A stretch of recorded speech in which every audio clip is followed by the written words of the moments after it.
3 bulan tinggal di rumah Tika, Tiara dihadapkan pada situasi yang membuatnya bingung. Karena Arya tidak berhenti menemuinya. Pemuda itu kini memilih menetap di Indonesia untuk mengurus perusahaan keluarganya.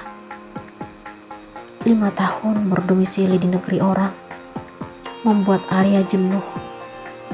Ia pun meyakinkan hati untuk tinggal di negara sendiri. Haris dan Tika curiga dengan keputusan Arya. Mereka tidak percaya sepenuhnya dengan alasan yang diberikan laki-laki tampan itu.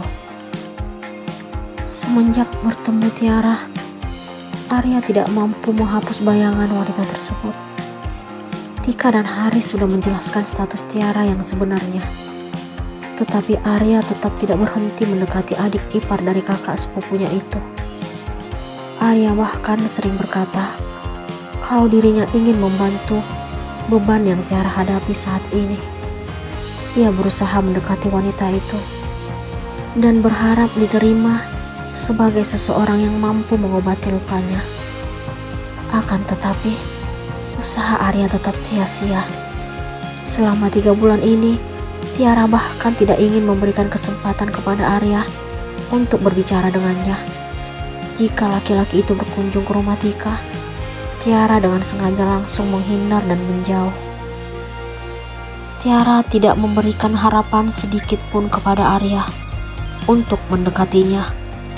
Ia merasa risih jika berbincang dengan laki-laki lain dalam keadaan hamil seperti saat ini. Ia tidak ingin menimbulkan kesalahpahaman. "Kenapa Tiara selalu menghindariku, Kak?" tanya Arya kepada Tika. Saat ini mereka sedang berbincang di ruang tamu. "Kamu pasti ngerti keadaan dan statusnya saat ini. Tiara tidak ingin dekat dengan cowok lain dalam keadaan hamil." Tika memberikan penjelasan dan pengertian kepada Arya. 3 bulan bukan waktu yang cepat, Kak. Selama itu Tiara tetap menghindariku. Aku hanya ingin menghiburnya. Aku kasihan melihat kondisinya. "Tapi kok kakak gak percaya ya?" Haris pun membuka suara. "Maksud kakak?" tanya Arya kepada Haris. "Hanya sekadar menghibur atau ada maksud tertentu? Jujur aja deh." Haris mengangkat alisnya di depan Arya. "Diajak ngobrol aja gak mau. Gimana mau diajak yang lain? Tapi aku gak akan nyerah. Aku akan tetap berusaha sampai Tiara bersedia berbicara denganku." Arya sangat optimis dengan usahanya. "Maafin Tiara ya. Kakak juga gak ngerti kenapa dia gak bersedia bertemu denganmu. Mungkin dia masih trauma dengan apa yang menimpanya. Kalau kamu memang benar-benar memiliki perasaan lebih untuk Tiara, kamu harus bersabar. Tapi kakak gak bisa pastiin sampai kapan dia bersikap seperti itu. Oh ya, apa kamu tetap akan menunggunya? Kakak gak bisa maksa kamu untuk tetap menunggu. Kamu berhak mencari kebahagiaan." Tika berharap agar Arya dapat berpikir secara realita. "Ternyata kakak tahu kalau aku memiliki perasaan lebih untuk Tiara." Arya merasa kalau istri dari kakak sepupunya itu telah mengetahui isi hatinya terhadap Tiara. "Kalau kamu gak ada hati untuk Tiara, gak mungkin tiap hari datang ke sini. Tujuannya hanya untuk menemui Tiara, walaupun selalu gagal." Haris pun kembali membuka suara. "Tapi Tiara ternyata susah ditaklukkan." Arya mengangkat bahunya. "Kamu pikir kakaknya gak susah ditaklukkan?" Haris melirik ke arah Tika. "Jadi, Kak Tika juga sama dengan Tiara?" Arya sedikit terkejut. "Kamu lupa kalau kami dijodohkan?" "Ya, walaupun kakak sudah lama mencintainya. Beberapa bulan menjadi suami istri, Kak Tika menganggap kakak seperti orang lain." Haris kembali mengingat saat awal menikahi Tika. "Tapi jarak pernikahan kalian dengan kelahiran Alexa hanya setahun. Itu artinya Kak Tika udah cinta dong ke kakak." Arya bingung. Walaupun Kak Tika belum memiliki cinta untuk kakak, tapi ia tetap menghargai pernikahan. dan menuruti nasihat orang tuanya, ia tetap menjalankan kewajiban sebagai istri.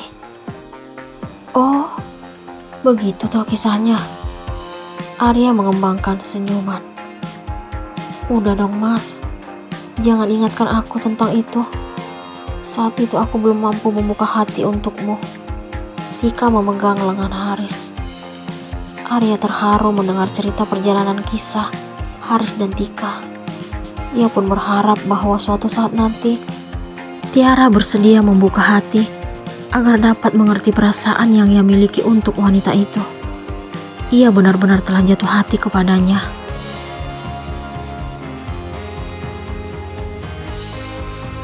Usia kehamilan Lisa kini memasuki 9 bulan. Tinggal menunggu hitungan hari, ia akan segera melahirkan anak dalam kandungannya.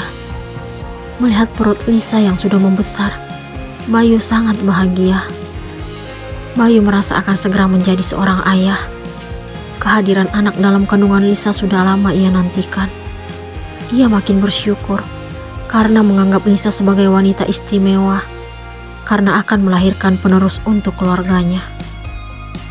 Bayu sangat berharap agar bayi yang akan hadir di tengah-tengah mereka berjenis kelamin laki-laki.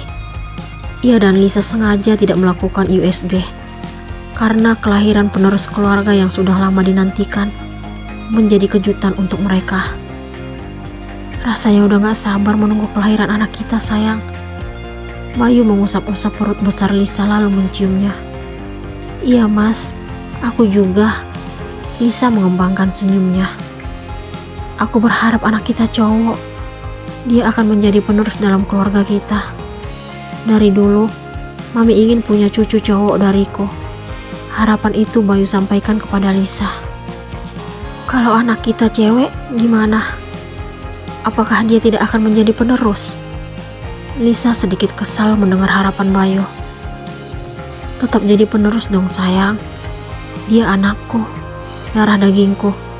Dia akan tetap menjadi anak yang sangat aku harapkan.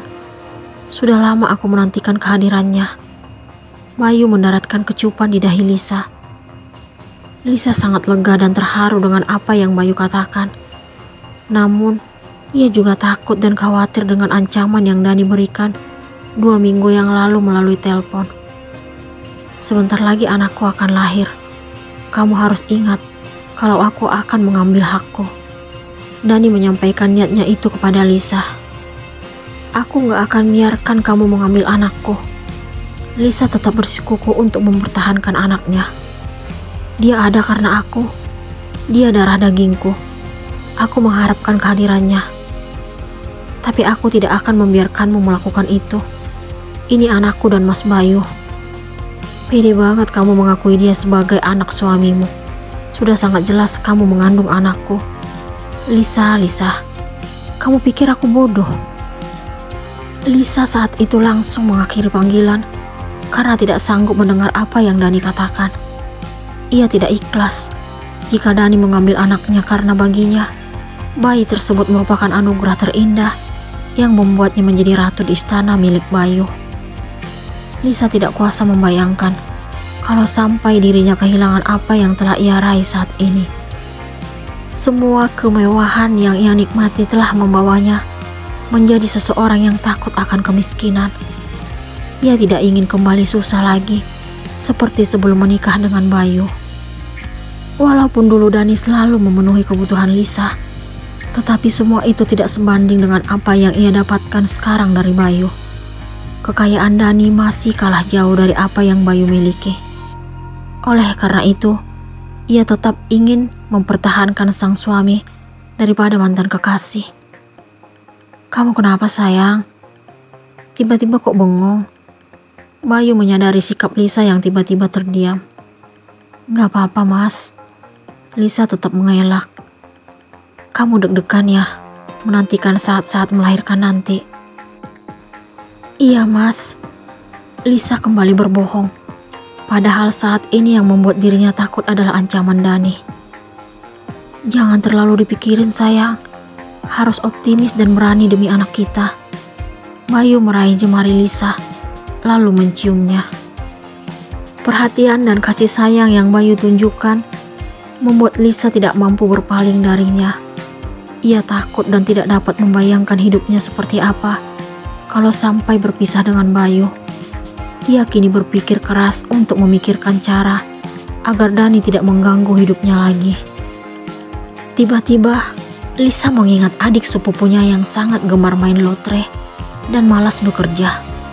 Ia tersenyum dalam hati setelah memikirkan Rio, laki-laki yang amat suka dengan uang kaget dan selalu membantah jika diminta mencari pekerjaan.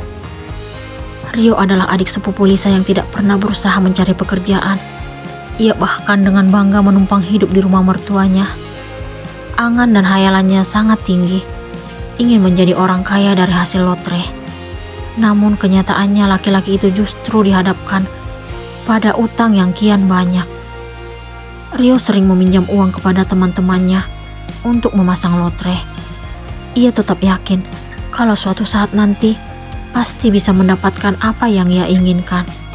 Namun, sudah berlalu beberapa tahun, dirinya masih tetap jadi benalu. Seperti apa rencana yang Lisa pikirkan?